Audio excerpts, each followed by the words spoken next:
कहना तो है कि डायरेक्टली कोचिंग को शट करने के बजाय अगर इम्प्रूवमेंट्स लाया जाए तो फिर वो बेटर होगा। मे भी शायद सुसाइड केस ज़्यादा बढ़ जाएं क्योंकि अचानक से इतना ज़्यादा सिलेबस वो हैंडल नहीं कर पाएगा। एक्चुअली गलती सारी कोचिंग इंस्टीट्यूट की भी नहीं होती है। गवर्नमेंट में सीधा आरोप लगा दिया कोचिंग पे, पर कोचिंग में सिर्फ एक बच्चा थोड़ी पढ़ रहा है, बहुत सारे बच्चे पढ़ रहे हैं, लाखों बच्चे कोचिंग में पढ़ते हैं। तो या तो आप सिलेबस को कम कीजिए या फिर आप सीट्स बढ़ाइए। अब मेरी मम्मी पापा दोनों जो है वो टीचर है, तो वो मुझे टाइम नहीं दे पाते घर पे। इसके लिए उन्होंने मुझे कोचिंग में भेज दिया ताकि मेरा जो डेवलपमेंट हो यहाँ पे अच्छे से होगा। देखिए, आप ये कहना चाह रहे हैं कि जिन स्टूडेंट्स के पेरेंट्स टाइम नहीं दे पाते, उनके साथ साथ जिनके पेरेंट्स काफ़ी कम एजुकेटेड है उनको भी पूरा सपोर्ट मिल जाता है कोचिंग होने की वजह से, ये कहना चाह रहे हैं आप। केंद्र सरकार ने पूरे भारतवर्ष के सभी कोचिंग संस्थानों के लिए एक नोटिफिकेशन जारी किया है। नोटिफिकेशन में ये है कि जो बच्चा 16 साल से कम उम्र का है वो किसी भी कंडीशन में कोचिंग संस्थान में एडमिशन नहीं ले सकता। यदि वो इन नियमों का उल्लंघन करते हैं तो उनको कई तरह के प्रावधान, कई तरह के नियमों की वजह से कई तरह से दंडनीय कंडीशन में आना पड़ेगा। हो सकता है उनके ऊपर जुर्माना लग जाए, 1 लाख रुपए तक का जुर्माना भी उनको भुगतना पड़ सकता है। और यदि 1-2 बार ये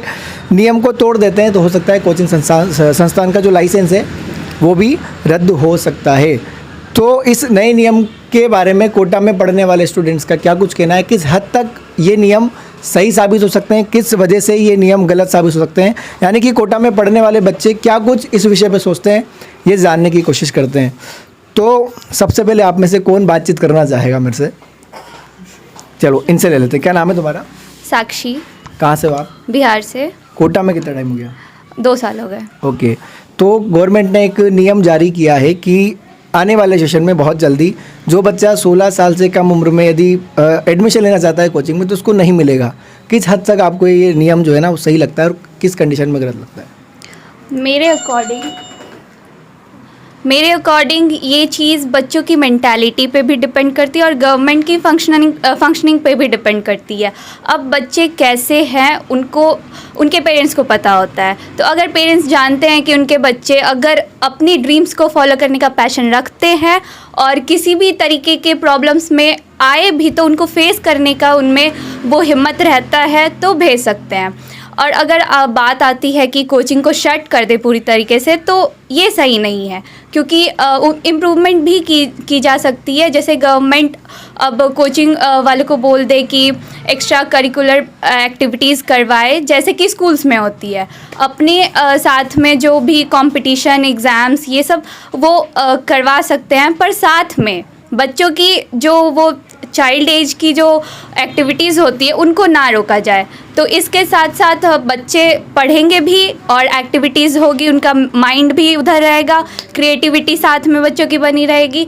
तो हर तरह से उनको स्कूल वाली भी फैसिलिटी मिलेगी और उनके जो ड्रीम्स को फॉलो करने की पैशन है उनको भी वो फॉलो करेंगे। तो इस तरीके से कोचिंग को शट करना पूरी तरीके से अच्छी बात नहीं है। तो मेरे अकॉर्डिंग तो यही पॉइंट जाएगा कि गवर्नमेंट थोड़ा इम्प्रूवमेंट कर सकती है। ओके, तो मतलब क्या लगता है जिस प्रकार से गवर्नमेंट ने साफ साफ ये नियम लागू कर दिया कि 10th वाला तक बच्चा जो है ना लगभग जो 16 साल से कम का है वो एडमिशन नहीं ले पाएगा, तो कोचिंगों को बंद करने की जगह स्कूलों पर ध्यान देने में मतलब क्या कहना चाहते हैं आप? स्कूल्स में जो एक्स्ट्रा करिकुलम एक्टिविटीज़ तो होती है, पर बच्चे को लगता है कि हम और कर सकते हैं लाइक एकेडमिक्स में, तो उनके लिए अलग से कुछ किया जाए। अगर गवर्नमेंट कर सकते हैं जैसे बच्चों के लिए कॉम्पिटिटिव एग्ज़ाम्स के लिए अलग से उनके लिए कुछ ऑर्गेनाइज़ किया जाए कि बच्चे उसमें आके पढ़ सके, तो वो स्कूल्स के द्वारा किया जा सकता है। गवर्नमेंट उसमें सपोर्ट कर सकती है। अच्छा ठीक है, ये तो बात करते हैं 16 साल की उम्र वाली, लेकिन इसके अलावा और भी कई तरह के करेक्शन निकल के आते हैं कि जो भी टीचर जो है ना वो लगभग ग्रेजुएशन कंप्लीट करके मतलब टीचर जो है वो कहीं ना कहीं ग्रेजुएट होना चाहिए। दूसरी कंडीशन में ये है कि यदि किसी भी प्रकार का उस पर कोई ना कोई दोष है तो भी वो मतलब पढ़ाने का काम जो है वो कोचिंग इंस्टीट्यूट में नहीं कर सकता। इस विषय पर बच्चे क्या कहना चाहते हैं, सबसे पहले आप बताइए। मेरा नाम स्वीटी कुमारी है, बिहार से है। अभी फ़िलहाल अचीवर ड्रॉपर बैच में है। तो कोटा में सबसे पहले मुझे यहाँ पे 5 साल हो गए, तो 9th क्लास में आए थे। अब क्योंकि ऐसा डिसीजन हुआ है कि 16 साल से कम वाले बच्चे, मतलब 10th से जितने भी छोटे बच्चे हैं 9th 10th वाले, वो नहीं आ पाएंगे।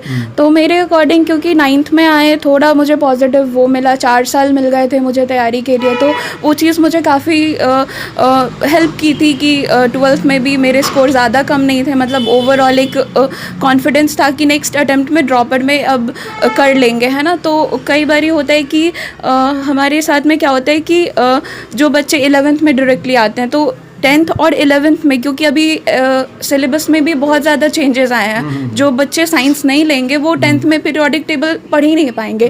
तो उन सब जो इतना ज़्यादा गैप हो गया है 10th और 11th के सिलेबस में, और नीट में तो सिलेबस में सब चीज़ है।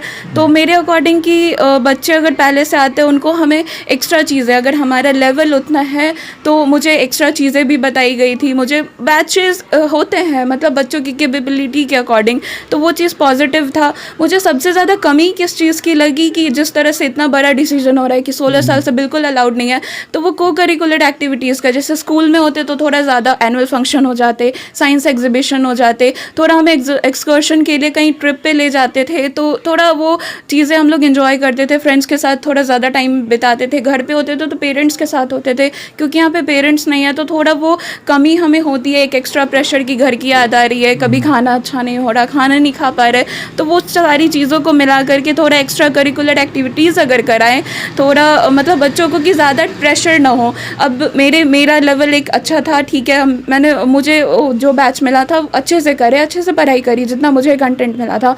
अब मेरे से जो ज़्यादा हाई बच्चा है, जो ओलंपियाड्स के लिए रिसर्च फील्ड में जाना चाहता है, जो ओलंपियाड की तैयारी कर रहा है, उसको तो स्कूल लेवल, मतलब उसके ड्रीम्स को परस्यू करने के लिए एक टाइम बाद फॉरेन जाने के लिए उसे तो ज़रूरी होगी ना कि वो चीज़ें हाई लेवल पे पढ़े। अब स्कूल वो चीज़ तो कर नहीं पा रही, तो एक विदाउट कोचिंग ओलंपियाड्स तो क्रैक करना काफ़ी मुश्किल है। हाँ, मुश्किल है, ऐसा नहीं कि इम्पॉसिबल है, ऐसा बिल्कुल नहीं, क्योंकि क्वेश्चन डायरेक्टली स्कूल पे उठ जाएगा, लेकिन हाँ मुश्किल होता है, बहुत ज़्यादा हाई लेवल की कंटेंट होती है, IJS तो कोई नहीं कर सकता स्कूल लेवल पे, तो वो चीज़ें कोचिंग हमें बहुत अच्छे से प्रोवाइड करती है NSO वगैरह के लिए। लेकिन ठीक है, मतलब डायरेक्टली बंद ना करके एक्स्ट्रा थोड़ा को करिकुलर एक्टिविटीज़ करा दे, हमें ट्रिप पे ले जा करके बच्चों को करके, तो फिर उनको थोड़ा प्रेशर रिलैक्स होगा, कम होगा, उस पे ज़्यादा ध्यान दें कि मतलब ओलंपियाड की बात करें तो वो 16 के पहले ही होता है, जो कि स्कूल वाले अभी कर नहीं सकते, क्योंकि उसमें काफ़ी कुछ इंप्रूवमेंट करना चाहिए। तो यदि कोचिंग बंद कर देंगे तो ओलंपियाड यानी कि साइंटिस्ट बनने का जो बच्चों का सपना होगा, जो माँ बाप का सपना होगा, बच्चा वाकई में साइंटिस्ट बनना चाहता है, उसको लंबा टाइम चाहिए,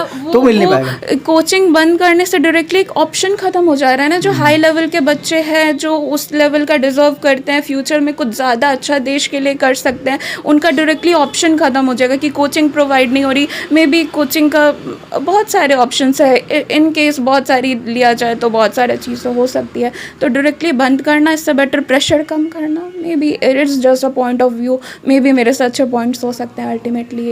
ओके, तो ये बताइए, आप कौन बताएगा आप में से? आप बताओगे, क्या लगता है स्कूलों में किस प्रकार का परिवर्तन करना चाहिए कि कोचिंग पर जो निर्भरता है ना वो कम हो जाए? फर्स्ट थिंग तो स्कूल में भी जो सिलेबस है, काफ़ी स्कूल्स में लाइक ओल्ड स्कूल में जैसा सिलेबस था वही कंटिन्यू किया गया है। हमें सिलेबस को अपग्रेड करने की ज़रूरत है, एंड फैकल्टी को भी थोड़ा लाइक अपडेट होना पड़ेगा। जैसे कोचिंग के फैकल्टीज़ होते हैं वो काफ़ी एक्स्ट्रा ऑर्डिनरी होता है और बहुत ही पोलाइट होता है, जबकि स्कूल के जो फैकल्टीज़ होते हैं वो काफ़ी स्ट्रिक्ट होते हैं, और कहीं ना कहीं बच्चे बहुत ज़्यादा डरते भी हैं उनसे, तो डायरेक्टली क्वेश्चंस नहीं कर पाते हैं। एंड स्कूल जो है वो सारे कॉम्पिटिटिव एग्ज़ाम्स के लिए परमिशन नहीं देता है बच्चों को, इस वजह से वो कहीं ना कहीं स्कूल वाला बच्चा थोड़ा पीछे रह जाता है। और जैसे हम अगर स्कूल में हैं तो स्कूल में हम सिर्फ हमारे क्लास से compete करते हैं या ज़्यादा से ज़्यादा टाउन में, पर जब हम कोचिंग लेवल पे आते हैं, जैसे मैं अभी यहाँ पे कोटा में आई हूँ, तो मेरे को ऐसे फील होता है कि मैं नेशनल लेवल पे compete कर रही हूँ बच्चों से। मुझे मेरा रैंक पता चल रहा है और मुझे ये भी पता चल रहा है कि मेरे अंदर कितनी कमी है, मुझे कितना पढ़ना है कि मैं मेरे ड्रीम को अचीव कर सकूँ, मैं डॉक्टर बन सकूँ और लोगों की मदद कर सकूं। यानी कि नेशनल लेवल पर कम्पीट करने के लिए कोचिंग काफ़ी मतलब हेल्प कर देती है ना, अपने आप को एनालिसिस करवाने के लिए। ओके, अब बात करते हैं कि जैसे 16 के पहले बच्चा एडमिशन कोचिंग में ले नहीं सकता, ठीक है, तो उस कंडीशन में बच्चा या तो 11th में एडमिशन लेगा तो ही 16 के ऊपर जाएगा। लेकिन बात करते हैं जेई की, जो काफ़ी मतलब कॉम्पिटिटिव, काफ़ी हार्ड एग्ज़ाम होता है, तो क्या 2 या 3 साल में, क्योंकि जो बच्चा 9 से आता है वो कहीं ना कहीं उसको 4-5 साल मिल जाते हैं और उसके लिए आसान हो जाता है कि जेई या नीट क्रैक करना, तो आप बताइए क्या 2 साल में, अच्छा 2 साल में जेई क्रैक करना कितना आसान, कितना मुश्किल हो जाएगा, जबकि सिलेबस उतना ही है जितना भी था, और जो बच्चा 9 से आ रहा है उसको 4 साल मिल रहे हैं। तो ये सही नहीं है कि 2 साल में जेई कंप्लीट करना बहुत इजी है। जो बच्चे को 4 साल मिल रहा है उनके लिए ये ज़्यादा इजी रहेगा, क्योंकि उनका जो पहले से ही जो बेस होगा वो और ज़्यादा स्ट्रांग रहेगा। बल्कि जो बच्चे को 2 साल मिलेगा उन्हें कम टाइम में ज़्यादा सिलेबस कवर करना पड़ेगा, और जो 9th से जो बच्चे सिलेबस कवर करेंगे उनका बेस भी बना रहेगा और उनके पास ज़्यादा टाइम होगा और उनका सिलेबस भी उतना ही रहेगा। तो आई थिंक कि जेई को 4 साल में कवर करना ज़्यादा ईजी रहेगा इन कंपैरिजन टू 2 years। तो गवर्नमेंट से क्या रिक्वेस्ट करना चाहोगे सिलेबस को कम ज़्यादा करने के हिसाब से, यदि वो 16 का क्राइटेरिया चेंज नहीं करते हैं तो या तो आप सिलेबस को कम कीजिए या फिर आप सीट्स बढ़ाइए। यानी कि ये कहना चाह रहे हैं कि यदि आपने 16 की कंडीशन डाल दी तो सिलेबस या तो कम करो और सीट्स बढ़ाओ, तो ये चीज़ें पॉसिबल हो पाएगी। अब इस वाले नियमों के बारे में कौन क्या कुछ कहना चाहता है कि जैसे एक तो एलिजिबल पूरा टीचर होना चाहिए और टीचर किसी भी प्रकार से दोष वाला टीचर नहीं होना चाहिए, ये तो काफ़ी अच्छा एक तरह से कहीं ना कहीं क्या बोलते हैं नियम है, पॉइंट है, इस बारे में बताइए। दोष ये जो टीचर्स के लिए प्रोविज़न जितने भी लिए गए हैं, तो मेरे अकॉर्डिंग कि एलन एक जैसे एक एग्जांपल इंस्टीट्यूट है, वो अपने अकॉर्डिंग तो बहुत ही सिलेक्टिव टीचर्स को लेता है। हर कोई एलन का टीचर नहीं बन जाता, उनके इंटरव्यू भी होते हैं, उनके अपने रूल्स होते हैं। एज अ स्टूडेंट जिस तरह से हमें भी एग्ज़ाम देने पड़ते हैं टाइम टू टाइम ताकि बैच सेलेक्ट हो, तो वो उस लेवल पर कर रहे हैं। और मुझे नहीं लगता कि ऐसा कुछ भी कि गवर्नमेंट का अपना है कि मे बी शायद कोई टीचर ऐसा अच्छी चीज़ है कि टीचर्स के लिए भी एक रूल्स डिसाइड किया है कि क्राइटेरिया बेस्ड है, लेकिन एलन खुद भी कर रहे हैं और वो बहुत अच्छी चीज़ है। यानी कि जो अच्छी कोचिंग है वो ऑलरेडी इस नियम को फॉलो कर रही है। हाँ, वो फॉलो कर रही है और हमारे जो टीचर्स मिलते हैं वो बहुत ही बेस्ट, मतलब एक लेवल के अच्छे टीचर्स मिलते हैं। तो उससे ज़्यादा बेटर कि हम लोग ज़्यादा प्रेशर कैसे रिड्यूस हो स्टूडेंट्स पे, उस पे ज़्यादा ध्यान दें। और फिर रही बात तो इसमें बहुत ज़्यादा अच्छा हमारे हॉस्टल कर सकते हैं। जैसे हमारा हॉस्टल यहीं पे 5 साल से है, नाकोडा में ही है, मेरा शुरू से रहा है। तो नाकोडा हॉस्टल में जैसे हमारी आंटी हैं, वार्डन है, लक्ष्मी हाडा हैं, वो हमें टाइम टू टाइम वो पर्सनली बच्चों की हर सभी की नेचर जानती है कि कौन किस तरह का बच्चा है। मेरा थोड़ा इंट्रोवर्ट टाइप है, नहीं बात कर रहे होते, कभी टेंशन में होते, वो हमें हेल्प कर देती हैं जब भी हो सके। तो फिर वो चीज़ें हैं। फिर वो हॉस्टल में को करिकुलर एक्टिविटीज़ कराते रहती है, जैसे कि वो जन्माष्टमी का भी ट्रिप का वो बहुत अच्छा करते रहती हैं कि ताकि एक टाइम पे सभी को रिलैक्स भी हो जाए। जो छोटे बच्चे हैं उसमें ज़्यादा ऐसा कोई प्रेशर भी नहीं होता कि बड़ों बच्चों को भी आना पड़ता है, क्योंकि हमें ज़्यादा टाइम भी नहीं होता कि हम लोग हर चीज़ में पार्ट ले सकें, लेकिन छोटे बच्चे उस चीज़ को बहुत इन्जॉय करते हैं। तो सभी चीज़ को करके ओवरऑल हॉस्टल और स्टूडेंट्स, पेरेंट्स और कोचिंग सभी को ही मिल करके करें तो बहुत एक बेस्ट आइडिया और इससे भी अच्छा चीज़ बन सकता है और वो हम लोग अच्छा कर सकते हैं। मतलब कोचिंग बिना बन के भी हो सकता है कि अच्छा कुछ हो जाए ऐसा। यानी कि कोचिंग को अपडेट करके ये चीज़ें कवर कर सकती है। अब बात आती है उस कंडीशन की, जैसे सपोज किसी स्टूडेंट जो 16 से कम है, यानी कि फाउंडेशन वाला जो बच्चा है, उसके माता पिता दोनों कहीं ना कहीं सर्विस में है, तो उनके लिए कोचिंग कितनी इंपॉर्टेंट रोल प्ले करती है, आप बताइए। कौन बताना चाहेगा इस सवाल का जवाब? अच्छा, आप बताइए। जैसे कि मेरी मम्मी पापा दोनों जो है वो टीचर है, तो वो मुझे टाइम नहीं दे पाते घर पे। वो अपना उनका रहता है सुबह से रात शाम तक का जॉब रहता है, तो इसके लिए उन्होंने मुझे कोचिंग में भेज दिया ताकि मेरा जो डेवलपमेंट हो यहाँ पे अच्छे से होगा और मुझे जो करना है अपना एम है मेरा वो पूरा होगा अच्छे से। और जो मोटिवेशन, जैसे टीचर्स हमें मोटिवेट करेंगे अच्छे से, हमें और ज़्यादा बताएंगे कि कैसे हम इसे आगे बढ़े, ड्रीम्स को कैसे पूरा करें। तो यही बात है कि पेरेंट्स ज़्यादा टाइम नहीं दे पाते कभी हमें बच्चों को, तो कभी कभी होता है कि हम थोड़ा अकेला महसूस यानी कि करने जिनके लगते पेरेंट्स बच्चों को पढ़ने का टाइम नहीं दे पाते, पढ़ाने का टाइम, तो उनके लिए कोचिंग काफ़ी इंपॉर्टेंट रोल प्ले करती है। अच्छा, तो अब सबसे मैं एक बार ही जवाब जानना चाहूँगा कि तभी कोचिंग काम नहीं आती है। काफ़ी बार जो पेरेंट्स होते हैं वो उतने एजुकेटेड नहीं होते हैं, क्योंकि उनके पेरेंट्स एजुकेशन में ज़्यादा बिलीव नहीं करते थे, तो उन्होंने उनको मौका नहीं दिया पढ़ने का। पर जो अभी पेरेंट्स हैं वो चाहते हैं अपने बच्चे हैं पढ़े और अच्छा भविष्य हो उनका, और वो दुनिया के साथ कदम पे कदम मिला के चले। तो हमेशा ज़रूरी नहीं है कि जो पेरेंट्स सर्विस करते हैं उन्हीं के बच्चे कोचिंग जाए। जैसे मेरे पापा है, वो काफ़ी एजुकेटेड है, पर उनके फैमिली ने उन्हें उतना सपोर्ट नहीं किया, तो उनका एजुकेशन बैकग्राउंड उतना अच्छा नहीं है अभी। तो पर उनके जो ड्रीम्स है वो मुझे बहुत प्यार से समझाते हैं। कभी मेरे को डिप्रेस्ड नहीं देखना चाहते वो कहते हैं मैं तेरा बेस्ट फ्रेंड हूँ, तू हर प्रॉब्लम मेरे साथ शेयर कर। मैं उनके साथ शेयर भी करती हूँ। वो ना मुझ पे कभी कोई डिसीजन थोपते हैं। मेरा डिसीजन था यहाँ कोटा आके पढ़ना। मैं पढ़ती हूँ, मैं छोटे टाउन से बिलोंग करती हूँ, पर मैं अभी भी कोचिंग में पढ़ रही हूँ, क्योंकि मेरे को मेरे पापा का भी ड्रीम अचीव करना है। मुझे उनके चेहरे पे वो खुशी देखनी है, जो मेरे लिए मेरी दुनिया की सबसे बड़ी विश है। यानी कि आप ये कहना चाह रहे हैं कि जिन स्टूडेंट्स के पेरेंट्स टाइम नहीं दे पाते, उनके साथ साथ जिनके पेरेंट्स काफ़ी कम एजुकेटेड है, उनको भी पूरा सपोर्ट मिल जाता है कोचिंग होने की वजह से। ये कहना चाह रहे हैं आप, ठीक है। तो आप लोगों का सबका मैं एक साथ ही यस और नो में जवाब जानना चाहूँगा कि गवर्नमेंट ने जो अभी तक 16 वाला जो क्राइटेरिया डाला है वो किस हद तक मतलब सही है या नहीं है, इसके बारे में आप बताइए। क्या करना चाहिए? गवर्नमेंट को रिकंसीडर करना चाहिए इस बात को लेके, और भी थोड़ा इस पे डिबेट होनी चाहिए कि और लोग क्या सोचते हैं।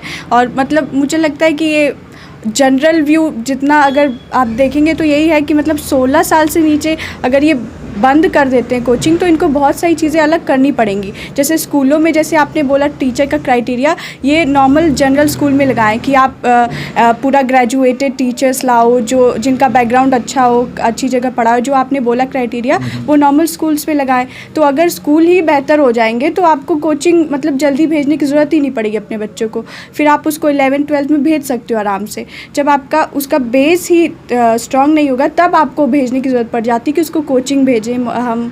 लेकिन जब पहले से ही स्कूल अच्छा अपनी फैसिलिटी दे, अच्छे टीचर्स दे, अच्छे उनको अच्छे से उनका डाउट क्लियर करे, अच्छे मतलब उसको अगर स्कूल में ही बहुत बढ़िया एक बैकग्राउंड मिल जाए अपने ड्रीम से रिलेटेड, तो उसको ज़रूरत नहीं पड़ेगी इतनी छोटी उम्र में कोचिंग वगैरह ऑप्ट करने की। तो मुझे तो लगता है कि कोचिंग संस्थानों पर एकदम से इतने सारे रूल्स और इस तरीके से प्रतिबंध लगाने की जगह छोटे स्कूल, चाहे वो गवर्नमेंट स्कूल हो चाहे हिंदी मीडियम के छोटे स्कूल हो, और कहीं ना कहीं ऐसे स्कूल जो बड़े बड़े ड्रीम पूरे नहीं करवा सकते, उसमें सुधार करने चाहिए। उसके बाद में धीरे धीरे ये कोचिंग इंस्टीट्यूट वाला जो क्राइटेरिया ये बनाया सकता है। आप क्या कहना चाहते हैं? हाँ, मेरे पॉइंट ऑफ व्यू से मेरे अकॉर्डिंग कि स्कूल सिलेबस को जो गैप हो जा रहा है 10th और 11th, अचानक से इतना बड़ा गैप, उसको थोड़ा कम करके कि डायरेक्टली 11th में बच्चों को इतना प्रेशर ना हो जाए कि 11th में आकर के वो, क्योंकि हम लोग कंपटीशन की तैयारी कर रहे हैं, हमें बहुत ज़्यादा एक अचानक से वास्ट बहुत बड़ा सा सिलेबस, एक हाई लेवल के क्वेश्चन फेस करने को मिलता है। तो फर्स्ट माइनर में जब मार्क्स कम आते हैं तो बहुत डिप्रेशन वहीं से शुरू होता है और फिर लगता है खुद पे सेल्फ डाउट। तो जो सिलेबस गैप है उसको कम करके कोचिंग को बंद करने से, अगर बंद कर रहे हो मतलब एक आप ऑप्शन ख़त्म कर रहे हो, तो उसके मतलब एक जगह पे उसके जगह पे आप स्कूल्स को इतना डेवलप करो, उसके सिलेबस को, टीचर को, ये जो चीज़ें हैं कि ग्रेजुएटेड टीचर, ये सारी चीज़ें स्कूल पे लगा करके कि एक हाई लेवल की एजुकेशन कोई नॉर्मल स्कूल में जो बच्चा पढ़ रहा है और कोटा में कोचिंग में जो पढ़ रहा है उसके नॉलेज में कोई डिफरेंस नहीं हो, तभी आप कर सकते हो। क्योंकि आप डायरेक्टली एक ऑप्शन भी बंद कर रहे हो, और वो 10th में हम लोग स्कूल में ज़्यादा पढ़ते नहीं है, जितना पढ़ता है वो बोर्ड्स के टाइम पे 1-2 महीने पढ़ लेते हैं, और वो ही नहीं होता, मतलब एक एनवायरनमेंट नहीं मिलता 10th में। तो आप उस गैप को ख़त्म करो पहले कि यहाँ पे आकर के, और अगर एक ऑप्शन डायरेक्टली बंद हो जाता है ना कि 16 से 10th के बच्चे नहीं पढ़ेंगे कोचिंग में, तो वो मे बी इन केस, मेरे पॉइंट ऑफ व्यू से कितने सही है वो आप वो तो डेटा बताएगी, बट मे बी शायद सुसाइड केस ज़्यादा बढ़ जाएं, क्योंकि अचानक से इतना ज़्यादा सिलेबस वो हैंडल नहीं कर पाएगा। तो बेटर है कि अब जो NCERT न्यू रिव्यू आ रही है उसमें पीरियोडिक टेबल हटा दिए, बहुत सारी बेसिक चीज़ें जो कि नीड होनी चाहिए कि एक साइंस का स्टूडेंट जो नहीं है उसको जानना चाहिए, तो वो चीज़ें भी नहीं पता उसको। अब एलिमेंट पता नहीं होगा, मेटल पता नहीं होगा, पीरियोडिक टेबल उसको क्या है वो पता नहीं होगा जो कॉमर्स का बच्चा है। तो वो चीज़ें अब अचानक से कोई आगे 11th में इतना वास्ट लेवल पे केमिकल बॉन्डिंग पढ़ेगा तो बहुत सारी चीज़ें होती है। डायरेक्टली 2 साल में पढ़ना और क्रैक करना अपने एम्स, अपने जो ड्रीम है उसको परस्यू करना फिर मुश्किल हो जाएगा। बेटर स्कूल की कंडीशन ज़्यादा बढ़ाई जाए, उसके टीचर्स की कंडीशन ज़्यादा बढ़ाई जाए, फिर कोचिंग पे इतना रूल्स करें तो फिर एक बेटर ऑप्शन। यानी कि यही बात सामने निकल के आती है कि कोचिंगों के ऊपर इतने बड़े प्रतिबंध एकदम से लगाने की जगह जो स्कूल्स की जो व्यवस्था है ना उसमें सुधार करना चाहिए, ताकि बच्चे जो साइंटिस्ट बनना चाहते हैं, यानी कि जो ओलंपियाड्स IJS तो साइंस वाले जो बड़े बड़े एग्जाम होते हैं वो भी क्रैक हो, और वो स्कूल के स्तर से ही क्रैक हो। और इस व्यवस्था को लागू एकदम से करने की जगह धीरे धीरे लागू करना चाहिए, ताकि स्कूल भी जब जड़ मजबूत हो जाएगी तो फिर फल तो वैसे ही काफ़ी मीठे मीठे निकलेंगे। तो ये डिबेट हम कंप्लीट करने वाले हैं। कोई किस कहना था लास्ट में? एक्चुअली गलती सारी कोचिंग इंस्टीट्यूट की भी नहीं होती है। गवर्नमेंट में सीधा आरोप लगा दिया कोचिंग पे, पर कोचिंग में सिर्फ एक बच्चा थोड़ी पढ़ रहा है, बहुत सारे बच्चे पढ़ रहे हैं, लाखों बच्चे कोचिंग में पढ़ते हैं, पर सभी के सभी सुसाइड नहीं करते।